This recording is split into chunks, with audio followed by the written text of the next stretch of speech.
Dinheiro no livro dos Atos dos Apóstolos. O livro dos Atos desempenha um papel importantíssimo no Novo Testamento. Ele apresenta um grande passo no desenvolvimento do propósito de Deus. Por muitos anos, Jerusalém era o centro de operações e ali as principais cerimônias da lei eram executadas pelos sacerdotes e levitas judaicos. Chamamos esse sistema de judaísmo. Aquelas cerimônias pré-indicariam a vinda e morte do Senhor Jesus Cristo. Uma vez ocorrido a morte e a ressurreição dele, aquelas cerimônias cederam para o cumprimento agora realizado e perderam a razão de permanecer. Sabemos que a prometida vinda do Espírito Santo ocorreria em Jerusalém, Atos capítulo 1, versículo 4.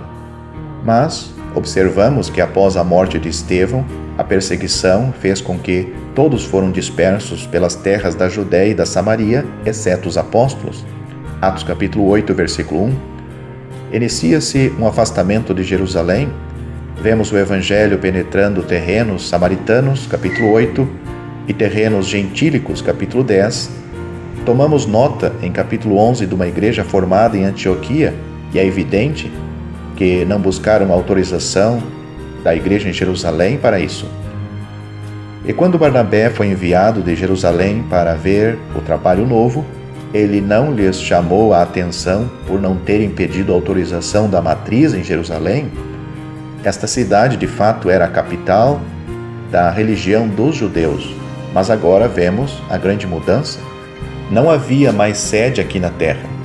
Se alguém perguntar pela cidade onde as igrejas de Deus têm sua sede, a resposta bíblica é: nossa cidade está nos céus, donde também esperamos o Salvador, o Senhor Jesus Cristo. Filipenses capítulo 3, versículo 20. Tendo feita esta pequena introdução ao livro, vamos observar um tema diferente que, embora não tenha relação com a estrutura predominante do livro, traz grandes lições para nós. Trata dos princípios e padrões do povo primitivo de Deus em relação ao uso do dinheiro. Começamos com 3 passagens que apresentam os laços que o dinheiro pode trazer. Atos capítulo 1, versículos 18 a 19, a cobiça de Judas Iscariotes. Atos capítulo 5, versículos 1 a 11, a falsidade de Ananias e Safiras. Atos capítulo 6, versículo 1, a queixa dos judeus de fala grega contra os de fala hebraica. Ponderando estes casos, descobrimos que o padrão estabelecido no livro dos Atos é dos mais elevados no que diz respeito ao uso do dinheiro.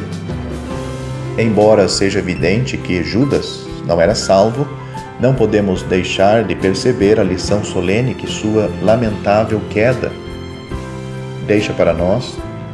Ele foi atrás do galardão da iniquidade. A tentação de um ganho fácil o dominou. Esta tentação pode se apresentar ao cristão. Quanto propaganda tentadora há para comprar bilhete visando acertar na sorte grande?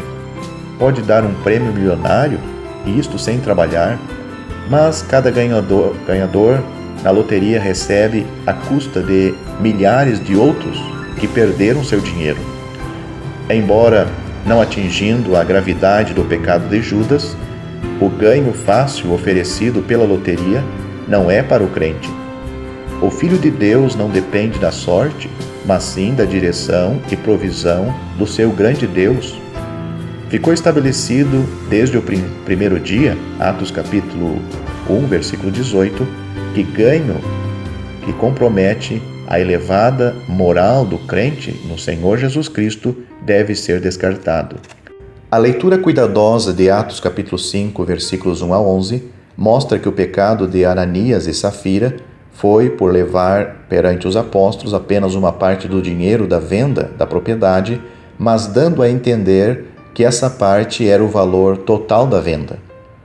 Os outros estavam entregando o valor total das vendas, enquanto que o casal desejava conquistar a mesma imagem dos demais, porém guardando uma parte para si. O pecado estava na mentira.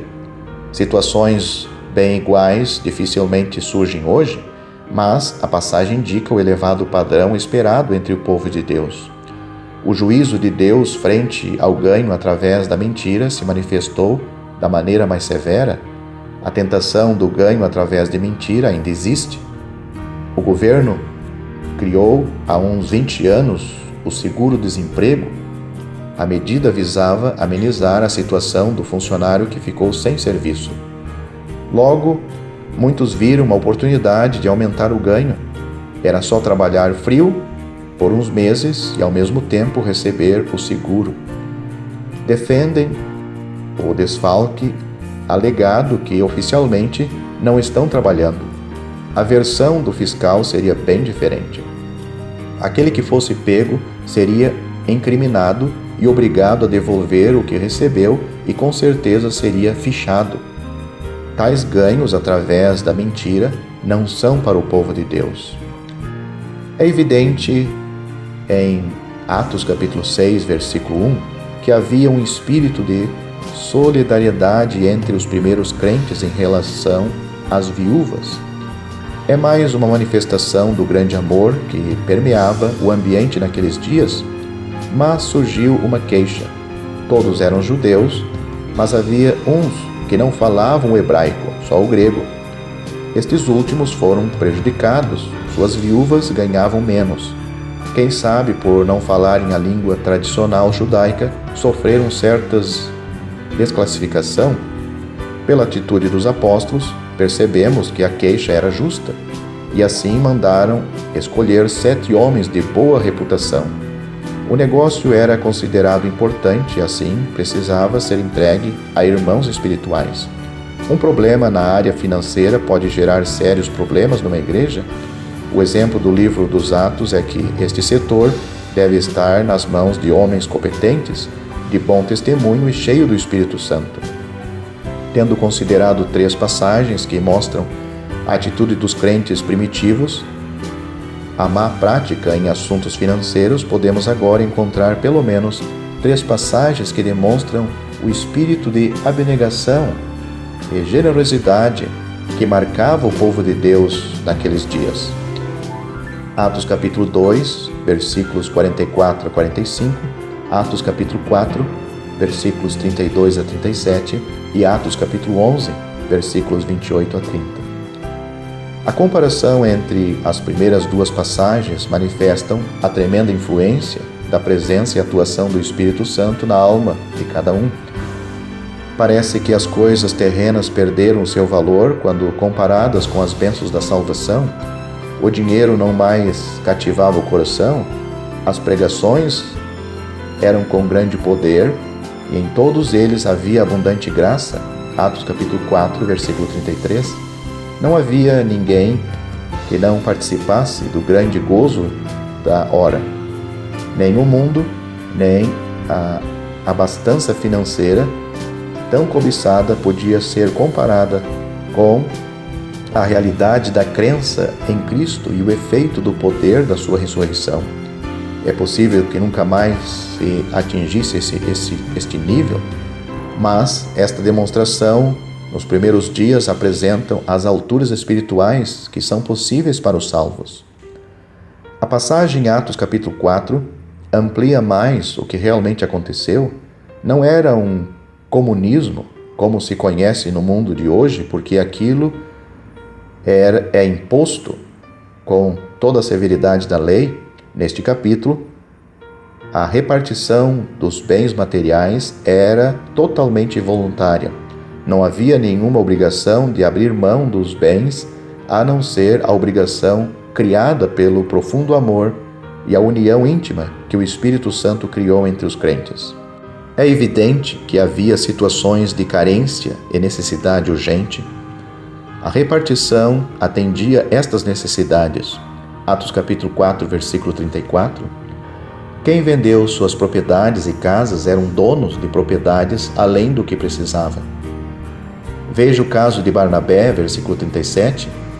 Se estes crentes generosos tivessem aberto mão das casas onde moravam, Maria, mãe de João, Marcos, não teria aquela casa ampla onde muitos se reuniram para orar quando Pedro estava preso.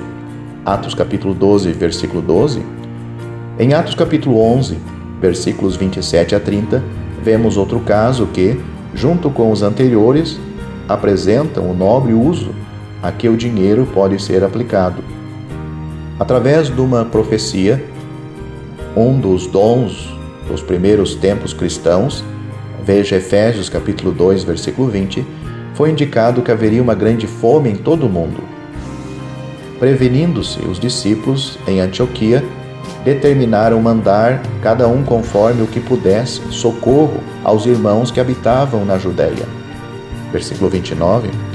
Esta passagem parece não apresentar a generosidade com entusiasmo visto no capítulo 2 e 4, mas ela mostra que agora, mesmo entre os gentios, existia uma disposição semelhante aos dos judeus salvos, em capítulo 2. O povo de Deus, até o dia de hoje, ainda manifesta sua generosidade logo que um caso de necessidade aparece. Numa ocasião, o apóstolo Paulo recebeu um donativo da igreja em Filipos. O apóstolo o descreveu como cheiro de suavidade e sacrifício agradável e aprazível a Deus. Filipenses capítulo 4, versículo 18. Recebemos nosso dinheiro como uma mordomia confiada a nós pelo Senhor, que saibamos usá-lo para fins nobres, que promovam os interesses do nosso Deus e de sua obra. Cuidemos sempre para não pormos mão em ganho ilícito.